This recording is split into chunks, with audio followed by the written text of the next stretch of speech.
कि आप सब ठीक होंगे। अच्छा, आज मैं सोच रहा था, बैठा हुआ था, मैंने सोचा कि चलें आपके साथ एक कहानी शेयर करते हैं। तो आज आपको एक कहानी सुनाता हूँ मैं आपको। चलें शुरू करते हैं। पुराने वक्तों की बात है। कोकाफ के करीब एक मुल्क पर एक रहमदिल बादशाह हुकूमत करता था। उसकी रहमदिली और इंसाफ पसंदी की वजह से राया उसे बहुत पसंद करती थी। अल्लाह ताला का दिया यूं तो सब कुछ उसके पास था, मगर औलाद ना होने की वजह से और उसकी मलका हर वक्त उदास रहते थे। बादशाह और उसकी मलका। एक दिन मलका महल की खिड़की से शहर का नज़ारा कर रही थी। उसने देखा चंद सिपाही एक बूढ़े आदमी को मार रहे थे। मलका ने कनीज को हुक्म दिया कि सिपाहियों और बूढ़े आदमी को उसके हुजूर पेश किया जाए। मलका का हुक्म कौन टाल सकता था। फौरन सिपाहियों और बूढ़े आदमी को मलका के सामने हाजिर कर दिया गया। मलका ने देखा गरीब बूढ़े आदमी के कपड़े फटे हुए थे। उसके जिस्म पर जगह जगह जख्मों के निशान थे और उन जख्मों से खून बह रहा था। मलका ने सिपाहियों से पूछा, तुम बूढ़े आदमी को क्यों मार रहे थे? उसने क्या जुर्म किया है? मलका की ये बात सुनकर सिपाही बोले, मलका आलिया, ये शख्स चोर है। एक जगह चोरी करके भागने की कोशिश कर रहा था। लोगों ने शोर मचाने पर हमने उसे गिरफ्तार कर लिया। उसने हमारी गिरफ्तारी से भागने की कोशिश की, इस वजह से हम उसे मार रहे थे। मलका ने बूढ़े आदमी से पूछा, क्यों बड़े मियाँ, तुमने इस उम्र में चोरी क्यों की? ये सुनकर बूढ़े आदमी की आंखों में आंसू आ गए और वो रोता हुआ बोला, मलका आलम, मैं सौदागर था।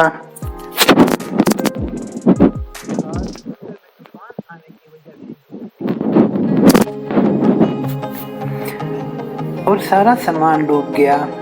मैं अब कोड़ी कोड़ी का मुहताज हो गया हूँ। मेरे छोटे छोटे बच्चे 2 दिन से भूखे थे। मुझे उनके लिए खाना खाने के लिए सामान खरीदना था, मगर मेरे पास एक भी पैसा न था। इस वजह से मुझे चोरी करना पड़ी। बूढ़े आदमी की यह बात सुनकर मलका को बड़ा दुख हुआ। उसने सिपाहियों को हुक्म दिया कि बूढ़े आदमी को छोड़ दिया जाए। सिपाही के जाने के बाद मलका ने बूढ़े आदमी को अशरफियों की एक थैली दी और कहा, तुम इन अशरफियों से अपना काम दोबारा शुरू कर दो। देखो, अब कभी चोरी ना करना। बूढ़ा आदमी अशरफियों की थैली लेकर जाने लगा तो उसके दिल से रहम दिल मलका के लिए बहुत सारी दुआएं निकली। उसने मलका से कहा, मलका आलिया, अल्लाह ताला आपकी जोली मुरादों से भर दे और आपको एक खूबसूरत बेटी की माँ बना दे। ये कहकर बूढ़ा आदमी महल से चला गया। इस वाक़या के कुछ अर्सा बाद मलका के यहाँ एक खूबसूरत सी लड़की पैदा हुई। लड़की पैदा होने की खुशी पूरे महल में मनाई गई और महल को दुल्हन की तरह सजाया गया। शहर में चिरागा किया गया। गरीबों और मुहताजों में खैरात तकसीम की गई। रहमदिल बादशाह को दूर दूर के मुल्कों के बादशाहों की तरफ से मुबारकबाद के पैगामात आने लगे। 1 हफ्ते तक सारे मुल्क में खुशियाँ मनाई जाती रहीं। इन तमाम कामों से फारिग होकर बादशाह ने अपने तमाम रिश्तेदारों को पैगाम भेजा कि वो उसके मेहमान बने और शहजादी का नाम तजवीज़ करें। मुकर्ररा वक्त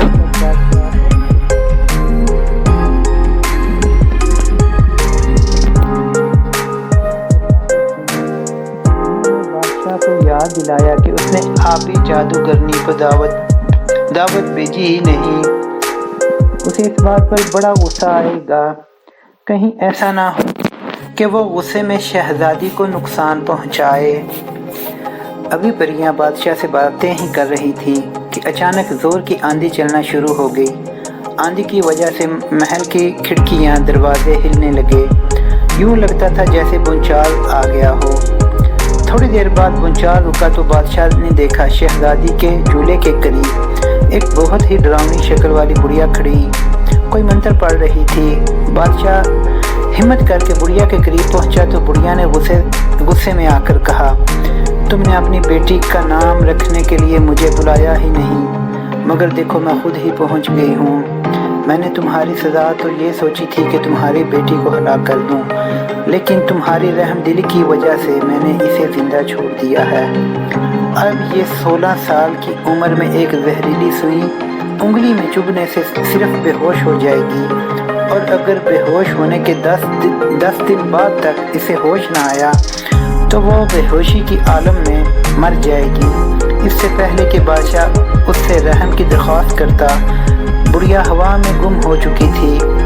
بادشاہ اور ملکہ بڑھیا کی باتیں سن کر بہت پریشان ہو گئے تھے۔ اتنے میں پریاں ان کے قریب پہنچ گئیں۔ پریوں نے بادشاہ اور ملکہ کو تسلی دیتے ہوئے کہا، پریشان ہونے کی ضرورت نہیں، انشاءاللہ شہزادی زندہ رہے گی، مگر اس کا نام شہزادی مانور رکھنا ہوگا۔ ہم 1 ماہ بعد آئیں گے اور آپ کو آنے والے حالات سے آگاہ کریں گے۔ پریوں کے جانے کے بعد بادشاہ نے دربار کی نجومی کو بلایا اور اسے حکم دیا کہ وہ شہزادی کے مستقبل کے بارے میں پتہ چلائے۔ نجومی چند دن کی اجازت لے کر چلا گیا۔ اس نے اپنے گنبد نما تجربہ گاہ میں بیٹھ کر شہزادی مانور کی زندگی کے بارے میں حساب لگانا شروع کر دیا۔ 1 ہفتہ بعد نجومی بادشاہ کے دربار میں پیش ہوا۔ اس نے بادشاہ کو بتایا، بادشاہ سلامت، شہزادی مانور تو بڑی خوش قسمت ہے۔ اگرچہ جادوگرنی کے کہنے کے مطابق 16 سال کی عمر میں وہ زہریلی سوئی چبھنے سے بے ہوش تو ہوگی، مگر اسے نئی زندگی دینے والا ایک بہت بڑے ملک کا شہزادہ ہوگا۔ اسی سے شہزادی مانور کی شادی ہوگی، مگر افسوس میں زیادہ تفصیل سے آپ کو نہیں بتا سکتا۔ یہ کہہ کر شہزادہ کہاں سے آئے گا اور کب آئے گا، اس کی وجہ یہ ہے کہ میری تجربہ گاہ پر جادوگرنی جادو کے زور سے بادلوں کا سایہ کر دیا ہے۔ اب میری دور بینیں کام نہیں کر رہی جن سے میں ستاروں کی گردش کا پتہ چلاتا ہوں۔ بادشاہ یہ بات سن کر خاموش ہو گیا۔ 1 ماہ بعد پریاں بادشاہ کے محل میں دوبارہ پہنچی۔ انہوں نے ملکہ اور بادشاہ کو بتایا، شہزادی مانور کو ہوش میں لانے والا شہزادہ مغرب کے کسی ملک سے آئے گا۔ اس کا نام شاہ زیب ہوگا۔ ہم نے اس کا پتہ چلا لیا ہے۔ ہم آپ کو شہزادی کے لیے فکر مند ہونے کی ضرورت نہیں ہے۔ یہ کہہ کر پریاں واپس چلی گئیں۔ وقت گزرتا چلا گیا، شہزادی جوان ہوتی گئی۔ ملکہ اور بادشاہ یہ بھی بھول گئے کہ شہزادی کے لیے منحوس سال قریب آتا جا رہا ہے۔ ایک دن شہزادی مانور باغ میں گئی۔ اس نے مالن کو ہار بناتے دیکھا۔ اس نے مالن سے کہا، لاؤ سوئی ہمیں دکھاؤ، ہم بھی ہار پروئیں گے۔ بھلا مالن شہزادی کا حکم کیسے ٹال سکتی تھی؟ اس نے سوئی اور پھولوں کی ٹوکری شہزادی کے سامنے رکھ دی۔ شہزادی نے ابھی دوسرے پھول کو دھاگے میں پرویا ہی تھا کہ اچانک سوئی اس کی انگلی میں چبھی اور وہ بولی، ہائے اللہ، میں مر گئی۔ محل میں کوہرام مچ گیا۔ تمام مصروفیات ترک کر دی گئیں۔ چند لمحوں میں خوشی کی جگہ افسردگی اور افسوس نے لے لی۔ ملکہ اور بادشاہ نے جب یہ خبر سنی تو وہ غم سے نڈال ہو گئے۔ انہوں نے شہزادی کو اس کی خوابگاہ میں لٹا دیا اور ماتمی لباس پہن لیا۔ شہزادی مانور کو بے ہوش ہوئے 2 یا 3 گھنٹے ہی گزرے ہوں گے کہ تینوں پریاں محل میں آ پہنچی اور انہوں نے ملکہ کو بتایا، ہم نے شہزادہ شاہ زیب کو تلاش کر لیا ہے۔ آج کل اس کا باپ سخت بیمار ہے۔ شاہی حکیم نے اسے پیلا گلاب لانے کو کہا ہے۔ پیلے گلاب کا دنیا میں ایک ہی پودا ہے اور وہ پودا ہماری نانی کے باغ میں ہے۔ ہم اسے پیلا گلاب دے کر شہزادی کو ہوش میں لانے کے لیے اس سے مدد مانگیں گے۔ ہمیں امید ہے وہ اس شرط پر پیلا گلاب لینا قبول کر لے گا۔ پریوں نے دیکھا بادشاہ اور ملکہ ان کی اس گفتگو سے مطمئن نہیں ہوئے۔ چنانچہ انہوں نے فیصلہ کیا کہ محل کے تمام لوگوں کو اتنے عرصے کے لیے گہری نیند سلا دیا جائے جب تک شہزادہ شاہ زیب شہزادی کی مدد کو نہ پہنچ جائے۔ انہیں خطرہ تھا کہیں ملکہ اور بادشاہ شہزادی کے غم میں پاگل نہ ہو جائیں۔ یہ سوچ کر انہوں نے جادو کے زور سے محل کے سارے لوگوں کو بے ہوش کر دیا۔ اگر کوئی غلام صفائی کر رہا تھا تو وہ وہیں بے ہوش ہو گیا، کوئی پانی بھر رہا تھا تو پانی بھرتا رہ گیا، بادشاہ قلم منہ میں لیے خاموش ہو گیا اور ملکہ کی آنکھوں میں آنسو برے کے برے رہ گئے۔ مصر کا شہزادہ شاہ زیب ایک رات اپنے محل کی چھت پر سو رہا تھا۔ اچانک اسے یوں محسوس ہوا جیسے اس کے سرہانے کی طرف کوئی کھڑا ہے۔ اس نے فوراً نیام میں سے تلوار نکالی اور چلایا، کون ہے جو ہماری اجازت کے بغیر ہی ہماری خوابگاہ میں چلا آیا؟ اچانک خوابگاہ کی شمع خود بخود جل اٹھی۔ اس نے دیکھا اس کے سرہانے خوبصورت پری کھڑی ہے۔ اس نے ذہن پر زور دیا تو اسے یاد آ گیا۔ اس نے پوچھا کہ اگر میں بھول نہیں رہا تو تم نیلم پری ہو، تم نے مجھے پیلا گلاب لا کر دیا تھا جس کی پنکھڑیاں کھا کر میرے والد صحت مند ہو گئے تھے۔ شہزادے کی یہ بات سن کر پری بولی، ہاں شہزادے، میں نیلم پری ہی ہوں۔ تم نے مجھ سے وعدہ کیا تھا کہ میں تمہیں پیلا گلاب لا کر دوں تو تم میرا ایک کام کرو گے، کیا تمہیں اپنا وعدہ یاد ہے؟ پری کی یہ بات سن کر شہزادہ بولا، نیک دل پری، شہزادہ کبھی اپنا وعدہ نہیں بھول سکتا۔ میں اپنی جان پر کھیل کر تمہارا ہر کام کروں گا، تم ایک مرتبہ کام کہہ کر تو دیکھو۔ شہزادی نے شہزادہ شاہ زیب سے کہا، میرا کام نہایت معمولی ہے، تھوڑی سی جرأت کی ضرورت ہے۔ شہزادے نے پری کی بات کاٹتے ہوئے کہا، تم مجھے بتاؤ تو صحیح، مجھے تمہارے لیے کیا کرنا ہے، پھر میں جانوں اور میرا کام۔ پری کہنے لگی، پیارے شہزادے، تمہارے ملک کی شمال موری میں ایک بہت بڑا جنگل ہے۔ اس جنگل کے سب سے پرانے درخت کی کھو میں ایک خفیہ رستہ ہے جو آبی جادو نگری میں جا کر کھلتا ہے۔ یہاں کی ظالم جادوگرنی نے خوبصورت شہزادی کو 3 دن سے بے ہوش کر رکھا ہے۔ اگر وہ 10 دن تک ہوش میں نہ آئی تو وہ مر جائے گی۔ اگر کسی طرح آبی جادوگرنی کو ہلاک کر دیا جائے تو شہزادی کو دوبارہ ہوش میں لایا جا سکتا ہے۔ چونکہ تم ایک بہادر اور نیک دل شہزادے ہو، اس لیے میں نے سوچا شہزادی کو ہوش میں لانے کے لیے کیوں نہ تمہاری مدد حاصل کروں۔ ویسے یہ میرا وعدہ ہے، اگر تم آبی جادوگرنی کو ہلاک کرنے اور شہزادی کو ہوش میں لانے میں کامیاب ہو گئے تو تمہاری شادی مہنور سے کر دی جائے گی، جو دنیا کی حسین ترین لڑکی ہے۔ اس سے زیادہ خوبصورت لڑکی اس وقت کو کاف میں کہیں بھی نہیں۔ نیلم پری کی یہ بات سن کے شہزادہ شاہ زیب غصے سے بولا، ذرا تم مجھے بتاؤ تو صحیح، جادوگرنی کو کیسے ہلاک کیا جا سکتا ہے؟ میرا دل ظالم جادوگرنی سے انتقام لینے کے لیے بے چین ہے۔ بھلا وہ کون ہوتی ہے بلا وجہ کسی کو تنگ کرنے والی؟ شہزادے، ذرا صبر سے کام لو، تم نے وعدہ کر لیا ہے تو اب میں تمہیں تفصیل سے بتاؤں گی کہ جادوگرنی کو کیسے ہلاک کیا جا سکتا ہے۔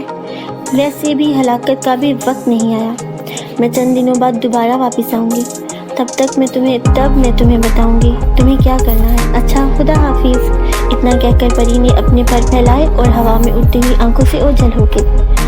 وعدے کے مطابق نیلم پری جب دوبارہ شہزادہ شاہ زیب کو ملی تو اس نے شہزادے کو ایک بنسری دیتے ہوئے کہا، بہادر شہزادے، جب تم درخت کی کھو میں داخل ہوگے تو تمہیں انتہائی خوفناک اور ڈراؤنی آوازیں سنائی دیں گی۔ تم بے خوف و خطر اس راہ پر سیدھے آگے کی طرف بڑھتے جانا۔ جب تم 1 میل کا فاصلہ طے کر لو گے تو تمہیں ایک درخت کے گرد بہت سے سانپ رینگتے ہوئے دکھائی دیں گے۔ اس جگہ تم بانسری سے کام لینا، بانسری بجاتے ہی سارے سانپ مدہوش ہو جائیں گے۔ اس درخت پر ایک پنجرے میں نیلے رنگ کا طوطا بند ہوگا، تم پنجرے میں سے طوطے کو نکال کے اس کی ٹانگ مروڑو گے۔ آبی جادوگرنی اپنی ٹانگ پکڑے تمہارے پاس پہنچ جائے گی۔ وہ تمہیں خوفزدہ کر کے طوطا حاصل کرنے کی کوشش کرے گی، مگر خبردار، تم اسے طوطا کسی قیمت پر نہ دینا، بلکہ اس کے سامنے طوطے کی گردن موڑ دینا۔ طوطے کے مرتے ہی آبی جادوگرنی بھی مر جائے گی، اس کا طلسم تباہ ہو جائے گا اور شہزادی مانور کی بے ہوشی ختم ہو جائے گی، مگر وہ نیند سے اس وقت بیدار ہوگی جب تم اس کا نام لے کر اسے پکارو گے۔ شہزادے نے پری سے پوچھا، رحم دل پری، یہ تو بتا دو میں شہزادی مانور تک پہنچوں گا کیسے؟ شہزادے کی یہ بات سن کر پری بولی، جب جادو نگری تباہ ہو جائے گی تو وہاں ریگستان رہ جائے گا، تم ریگستان کو شمال کی طرف سے پار کرو گے تو تمہیں چند میل کے فاصلے پر ایک محل نظر آئے گا، اس کی ہر شے پر نیم تاری ہوگی۔ جب تم محل میں داخل ہوگے تو شہزادی ماہنور کی خوابگاہ کا راستہ تمہیں معلوم ہو جائے گا، تم ماہنور کو آواز ہوگے تو وہ نیند سے بیدار ہو جائے گی، اس کے جاگتے ہی سارا محل دوبارہ ہوش میں آ جائے گا۔ اچھا، اب میں چلتی ہوں، تم پیر کے دن سفر پر روانہ ہو جانا، کسی بھی مشکل وقت میں تم مجھے اپنے قریب پاؤ گے۔ پیر کے روز صبح سویرے شہزادے نے اپنے والدین سے اجازت لی और वो अपने घोड़े पर शुमाल मगरिब की तरफ रवाना हो गया। मुसलसल 6 घंटे का सफर तय करके शहजादा एक ऐसे जंगल में पहुंच गया जिसे चारों तरफ से बड़े बड़े तनों और लंबी शाखों वाले दरख्तों ने ढांप रखा था। शहजादा इतने घने और सूरज की रोशनी में भी वहां तक नहीं पहुंच दरख्त इतने घने थे कि सूरज की रोशनी भी वहां नहीं पहुंच रही थी। शहजादे ने जंगल में पहुंचते ही सबसे पुरानी दरख्त की तलाश शुरू कर दी और बिलाखिर उसे ऐसे दरख्त तक पहुंचने में कामयाब हो गया जिसका तना कम अज कम 10 फीट चौड़ा था। इसमें एक दरवाजा भी बना हुआ था। दरवाजे के बाहर एक बोर्ड पर लिखा हुआ था आबी जादूगरनी। इसके साथ ही खोपड़ी बनी हुई थी जिस पर खतरा बना हुआ था। इस बोर्ड को पढ़कर शहजादा 1 मिनट के लिए रुका। उसने अपने वफादार घोड़े को थपकी दी और कहा, गाजी मर्द जुल्म का मुकाबला करने के लिए तैयार हो जाओ। ये कहते ही उसने घोड़े को ईड़ लगाई और तेजी से जादू नगरी में दाखिल हो गया।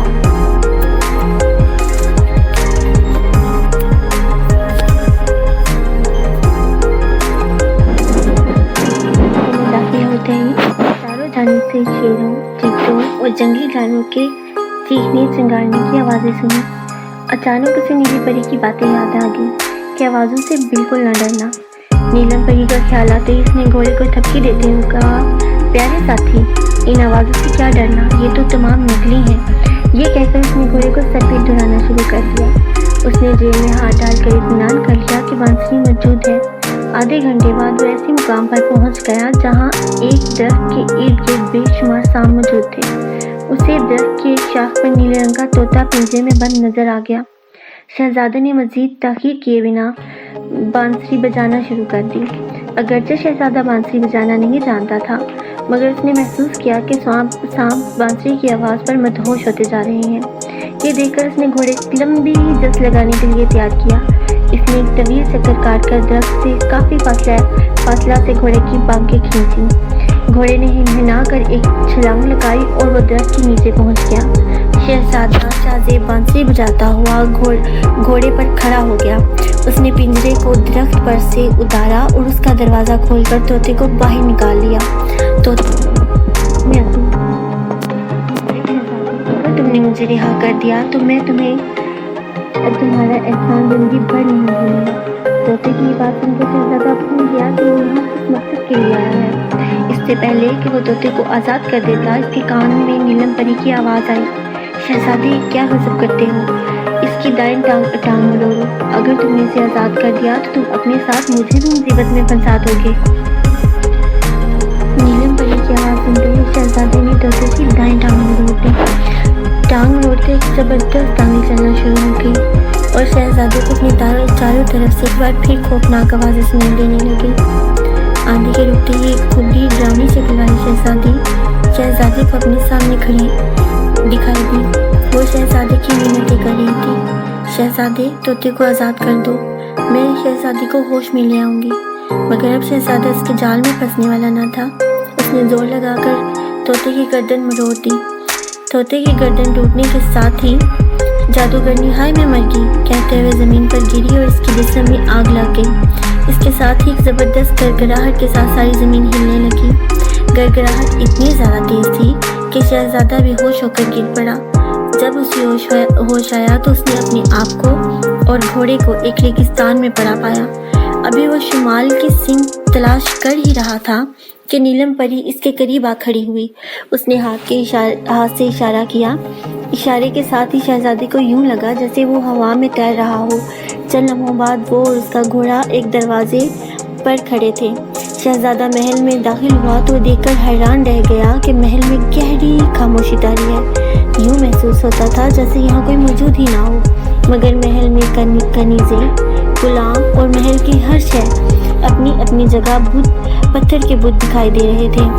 एक जगह कनीज़ एक तश्त में कपड़े ले जा रही थी। इससे आगे एक कनीज़ नील कंघी चोटी का सामान खूबसूरत रकाबी में रखी जा रही थी।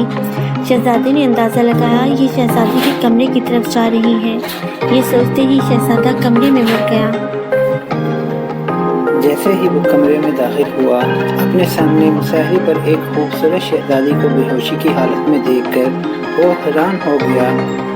वो दिल ही दिल में सोचने लगा, बेशक मैंने ऐसी खूबसूरत शहजादी कभी नहीं देखी।